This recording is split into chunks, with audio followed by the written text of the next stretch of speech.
अस्सलाम वालेकुम।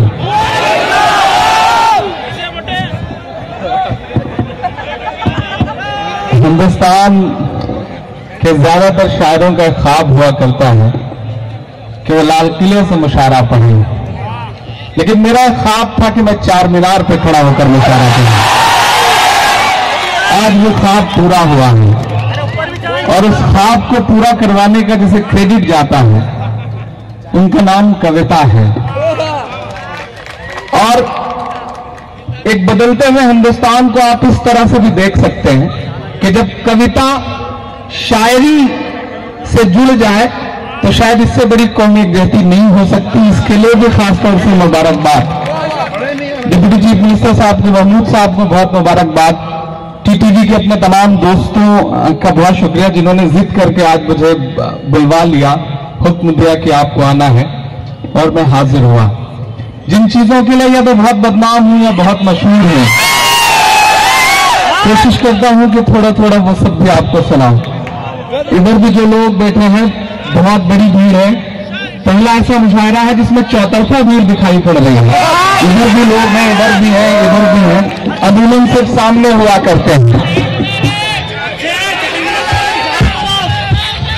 नहीं, चार मीनार है, चार मीनारे होंगे, लेकिन भीड़ चौतरफा नजर आए, ये भी तो अपने आप में कमाल की बात है ना।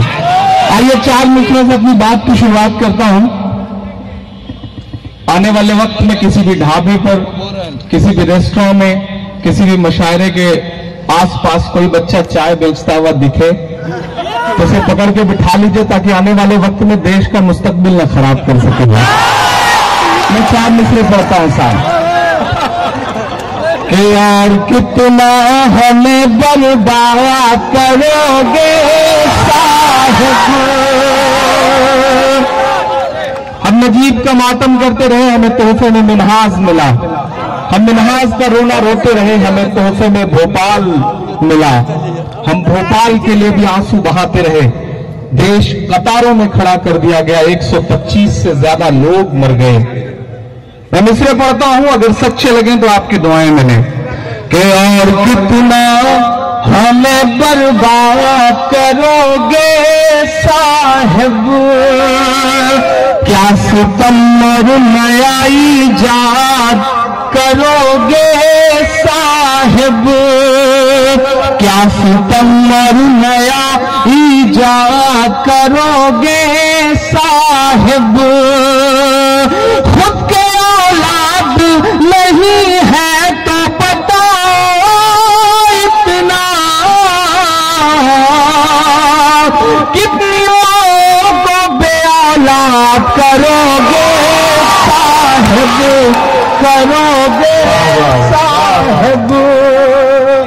कितनी माँ को बे औलाद करोगे साहिब, करोगे साहिब। मैं कोई नाम नहीं लूंगा, कोई इशारा नहीं करूंगा। आप समझदार लोग हैं, आप पहुंच जाएंगे, आप पहुंच ही जाते हैं। हैदराबाद है साहब, यहां का बच्चा बच्चा अपने आप में जितनी सियासी समझ रखता है उसके लिए भी उसे सलाम। मैं चार मिसरे और पढ़ता हूं साहब कि कौन कहता है कि दिल में वतन नहीं रखते। कतार में खड़ा कर दिया है कविता जी। हालत यह है कि एक आदमी रात के 8 बजे उसने अपने घर का दरवाजा खटखटाया तो अंदर से बच्चे ने झांक के मां से कहा कि मम्मी मम्मी कोई दाढ़ी वाले बाबा आए। तो मां ने कहा बेटा गौर से देखो तुम्हारे पापा होंगे, नोट बदलवाने गए थे, 6 दिन बाद लौटे हैं, दाढ़ी बढ़ गई है। ये हालत पैदा करके रख दी साहब। कतार खत्म ही नहीं होती रही बहुत दिनों तक। एक आदमी गांव में खड़ा था लाइन में, तो उसका दोस्त पड़ोस से गुजर रहा था। उसने कहा बैंक तो शहर में है, तुम गांव में क्या कर रहे हो? उसने कहा बैंक तो शहर में है लेकिन लाइन गांव तक आ गई है, मैं लाइन में ही खड़ा। ये हालत करके रख दिए साहब। तब मैं मिसरे पढ़ता हूं और अगर सच्चे लगे और ऐसा लगे कि मैंने आपके दिल की बात कह दी है, मन की नहीं कह रहा हूं, दिल की बात कह दी है, तो आपकी दुआएं मिले, क्योंकि मन की बात पे तो किसी और ने कॉपीराइट करवा लिया है। मैं पढ़ता हूं साहब कि कौन कहता है कि दिल में वतन नहीं रखते, तुम्हारी तरह से नफरत का मन नहीं रखते, तुम्हारी तरह से नफरत का मन नहीं रखते। नोटबंदी से डराओ ना हमें, हम वो हैं। अगला मिसरा सच्चा हो तो यहां से वहां तक एक हाथ हवा में उठ जाए। मैं हिम्मत करता हूं साहब। तुम्हारी तरह से नफरत का मन नहीं रखते, नोटबंदी से डराओ न हमें, हम वो हैं। ज़कात देते हैं हम, काला धन नहीं रखते, हम नहीं रखते। देते हैं हम, काला धन नहीं रखते। अब चचा शायद इनकी मोहब्बतें शामिल हैं, बुजुर्ग हैं। आ जाए आप आ जाए, मोहब्बतें आपकी, मैं उसे दिल से कबूल करता हूं।